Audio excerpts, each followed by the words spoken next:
اعوذ باللہ من الشیطان الرجیم بسم اللہ الرحمن الرحیم۔ آج کی جو صورتیں ہیں سورہ فلق اور سورہ الناس۔ اچھا، اب آپ سوچیں گے کہ سورہ فاتحہ کے بعد اس کا انتخاب ایک دم سے کیوں کر لیا؟ ایک قرآن کا وہ والا سرا تھا اور اب یہ آخری سرے پر ہم جو ہے وہ پہنچ گئے، تو مجھے لگا کہ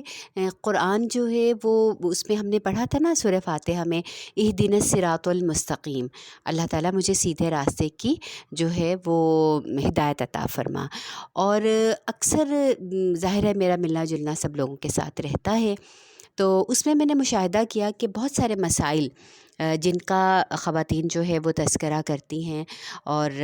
جن میں سے بہت ساری چیزیں جو ہیں وہ روزمرہ ہمارے مشاہدے میں بھی آتی ہیں، وہ عموماً وہ مسائل ہیں کہ جس کا ذکر اللہ سبحانہ تعالیٰ نے سورہ فلق اور سورہ ناس میں کیا ہے۔ گویا یہ جو معوذتین ہیں، ان کو معوذتین کہتے ہیں نا، دونوں صورتوں کو جب ملایا جاتا ہے، قل اعوذ برب الفلق اور قل اعوذ برب الناس، تو یہ جو ہے نا، یہ دراصل ہماری دنیاوی اور دینی دونوں جو آفات ہیں ان سے ہمارے لیے ایک حفاظت کا قلعہ ہیں۔ اور ایسے کیسے ممکن ہے کہ قرآن کا طالب علم ہو اور وہ اپنے ان مسائل کا جو دنیا میں اس کو پیش آتے ہیں، یا وہ جو اس کے اندرونی مسائل ہیں یا اس کے بیرونی مسائل ہیں، ان کا حل جو ہے وہ اس کو قرآن سے نہ ملے، پھر وہ جعلی عاملوں کے پاس جاتا پھرے اور لوگوں پر اپنا ایمان اور اپنی دنیا کا مال جو ہے وہ لٹاتا پھرے، ایسا ممکن تو نہیں ہے۔ تو اس لیے کیوں نہ ہم سورہ فلق اور سورہ ناس کو جو ہیں وہ سیکھیں، اور اس کو سیکھ کر ہم اپنے ان مسائل کا حل خود نکالیں۔ حضرت عائشہ صدیقہ رضی اللہ تعالیٰ عنہ فرماتی ہیں کہ رسول اللہ صلی اللہ علیہ وسلم جب کبھی بیمار ہوتے تو یہ دونوں صورتیں پڑھ کر اپنے ہاتھوں پر دم کر کے سارے بدن پر پھیر لیا کرتے تھے۔ گویا اگر آپ معوذتین یعنی فلق اور ناس ان کو اچھے سے سمجھ لیتے ہیں اور آپ کا عقیدہ یہ بن جاتا ہے کہ یہ وہ چیز ہے کہ جس سے اللہ کے نبی صلی اللہ علیہ وسلم نے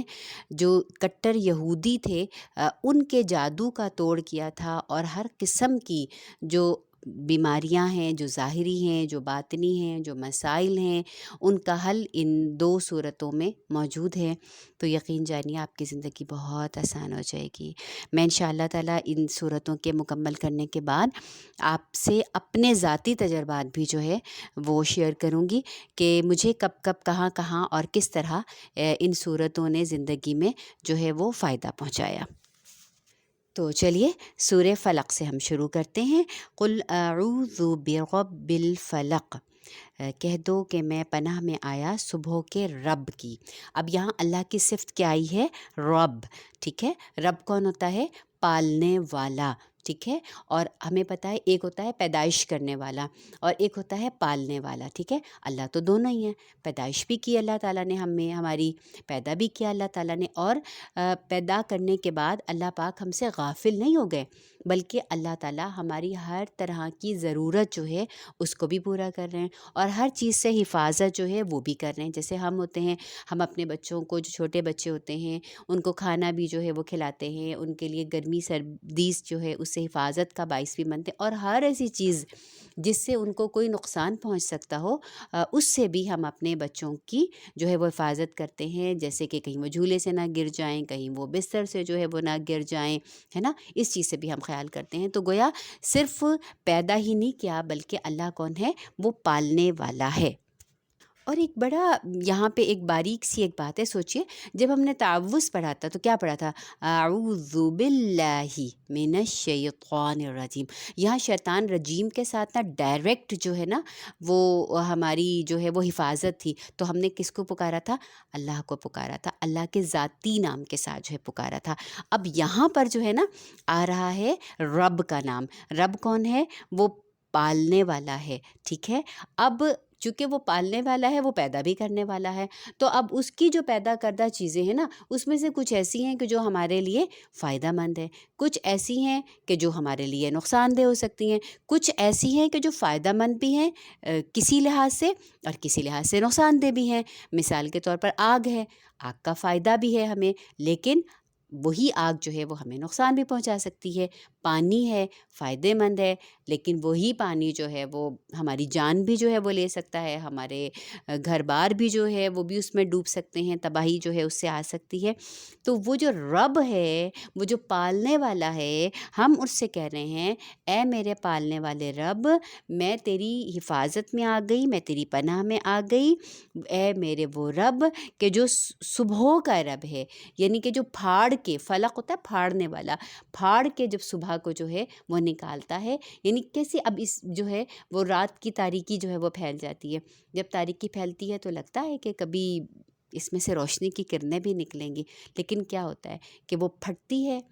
پھٹتی ہے اور صبح کی روشنی جو ہے وہ نمودار ہو جاتی ہے۔ ایسے ہی میری اور آپ کی زندگی میں بھی کہیں غموں کی تاریکیاں ہو جائیں گی، کہیں پریشانیوں کے اندھیرے جو ہیں وہ چھا جائیں گے، یا کہیں اللہ کی مخلوق کوئی ایسی ہوگی کہ جس نے ہمیں ستایا ہوگا، جس نے ہمیں پریشان کیا ہوگا۔ تو یہ اچھا ایک بات ذہن میں رکھیے، یہ جو ہم فلق پڑھ رہے ہیں نا، یہ جو فلق ہے اس میں ایکسٹرنل جو بھی ہمیں رسکس ہیں نا، جو بھی ہمارے خطرے ہیں، ہماری اس کی بات ہو رہی، کیونکہ آیا من شر ما خلق، ہر اس چیز کی برائی سے اللہ جو پیدا کی تو نے، مطلب وہ چور ڈاکو بھی ہو سکتے ہیں، وہ سانپ بچھو بھی ہو سکتے ہیں، وہ زلزلہ اور طوفان بھی ہو سکتا ہے، وہ زمینی اور آسمانی مخلوق بھی ہو سکتی ہیں، وہ نظر آنے والی اور نہ نظر آنے والی مخلوقات بھی ہو سکتی ہیں، جو کہ بہرحال ایگزسٹ کرتی ہیں دنیا کے اندر۔ تو من شر ما خلق جب ہم نے کہہ دیا نا رب الفلق کہہ کر، تو ہم نے اللہ کی سمجھیں کہ ہر چیز سے، ہر اس چیز کے شر سے، کیونکہ وہ تو اللہ کی تو جو ہے گرفت میں ہے نا ہر وہ چیز جو اللہ نے پیدا کی ہے، تو ہر وہ چیز جو اللہ نے پیدا کی ہے اور اس کے اندر جو شر ہے، تو ہم نے اللہ سے دعا کی اور ہم نے کہا کہ اللہ ہمیں اس کے شر سے بچا لے۔ وَمِن شَرِّ غَاسِقٍ اِذَا وَقَبَ، اور پھر اب اگلی چیز آئی کہ اندھیرا، جو کہ برائیوں کا اور بدی کا جو ہے، وہ یوں سمجھیے کہ ایک ایسا ٹائم ہوتا ہے جب اندھیرا چھا جاتا ہے تو برے لوگ جو ہیں وہ زیادہ ایکٹیو ہو جاتے ہیں، اور ہر کلچر کے اندر جو ہے وہ جو بھی عیش ہوتا ہے، جو بھی خرابیاں ہوتی ہیں، جو بھی برائیاں ہوتی ہیں، وہ رات کے اندھیرے کے ساتھ جو ہے وہ منسوب ہوتی ہیں۔ تو اس لیے ہر جو ہے وہ بدی جو اندھیرے میں جو ہے وہ نکل کر آتی ہے اور جس سے ہمیں خطرہ ہوتا ہے، تو ہم اللہ کی پناہ میں آ جاتے ہیں کہ اس بدی سے، اندھیرے کی اس بدی سے جب وہ سمٹ کے آ جاتا ہے۔ اور پھر وَمِن شَرِّ النَّفَّاثَاتِ فِی الْعُقَدِ، اور وہ جو عورتیں ہوتی ہیں جو گرہوں میں پھونکے مارتی ہیں، گویا جادو کی بات آ گئی کہ جو گرہوں کے اندر پھونکے مار مار کے جادو جو ہیں وہ کرتی ہیں۔ میں بہت دفعہ پہلے بھی تذکرہ کرتی ہوں، جو ہمارے ساتھ کلاسز میں لوگ جڑے ہوتے ہیں، کہ گرہوں میں پھونکے مارنا شیطانی عمل ہے، اور اللہ کے نبی صلی اللہ علیہ وسلم کو جب ان پر جادو کیا گیا تھا، تو یہ 11 آیات ہے نا فلق اور ناس کی، تو یہ 11 آیتوں پہ 11 جو ہے وہ گرہیں لگی ہوئی تھیں، تو ان پہ یہ آیتیں پڑھ پڑھ کے پھونک کر ان گرہوں کو کھولا گیا تھا۔ اب مجھے نہیں سمجھ میں آتا کہ ہم نے کہاں سے سیکھ لیا۔ بعض صورتوں کے ساتھ ہے، جیسے کہ سننے میں آتا ہے کہ سورہ رحمان کی جو ہم پڑھتے ہیں فَبِأَيِّ آلَاءِ رَبِّكُمَا تُكَذِّبَانِ، کہ جب وہ فَبِأَيِّ آلَاءِ رَبِّكُمَا تُكَذِّبَانِ پڑھیں تو وہاں پھونک ماریں اور گرہ لگائیں اور اس پر پھونک مار دیں۔ کچھ لوگ مبین جو ہے یاسین سورہ کی جو ہے اس پہ گرہ لگاتے ہیں اور پھونکتے ہیں۔ تو دیکھیے کہ مجھے نہیں معلوم کہ ان کے پاس اس کی کیا دلیل ہے، لیکن ہمارے لیے تو عمل جو ہے وہ اللہ کے نبی صلی اللہ علیہ وسلم کا ہی ہے نا۔ تو اللہ کے نبی صلی اللہ علیہ وسلم نے جو ہے گرہوں کو جو ہے وہ باندھا نہیں ہے، بلکہ گرہوں کو کھولا ہے، اور جادوگروں نے، یہودی جادوگروں نے جو ہے نا وہ یہ کام کیا تھا کہ گرہوں پر پھونکے مار کے نبی اکرم صلی اللہ علیہ وسلم کو ایذا پہنچانے کے لیے جو ہے وہ جادو کیا تھا۔ تو کہا وَمِن شَرِّ النَّفَّاثَاتِ فِی الْعُقَدِ، اور میں اس بدی سے جو عورتوں کی بدی ہے جو گرہوں میں پھونکے مارتی ہیں، اللہ اس سے بھی میں تیری پناہ میں آ جاتا ہوں۔ وَمِن شَرِّ حَاسِدٍ اِذَا حَسَدَ، اور حسد جو ہے وہ ایک ایسا شر ہے کہ جو انسان کو بعض دفعہ پتہ بھی نہیں چلتا،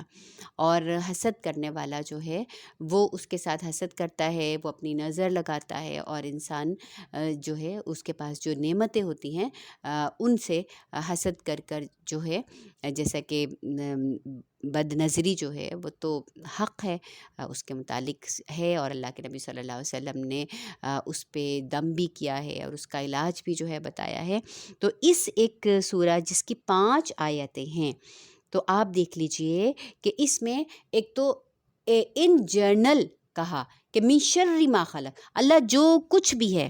ان ہر چیز جو تیری مخلوق ہے اس ہر مخلوق کے شر سے میں تیری پناہ میں آ گیا۔ پھر اندھیرے کی برائی، اور اندھیرے میں جو جتنے بھی برے لوگ ہیں جو ایکٹیو ہو جاتے ہیں ان کی برائی سے اللہ میں آپ کے شر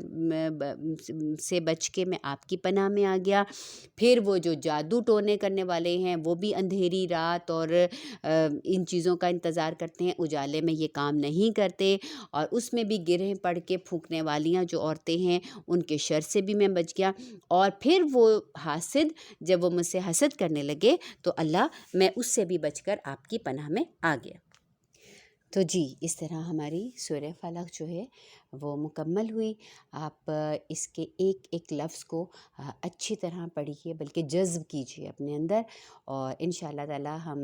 اگلی مرتبہ جو ہے سورہ الناس جو ہے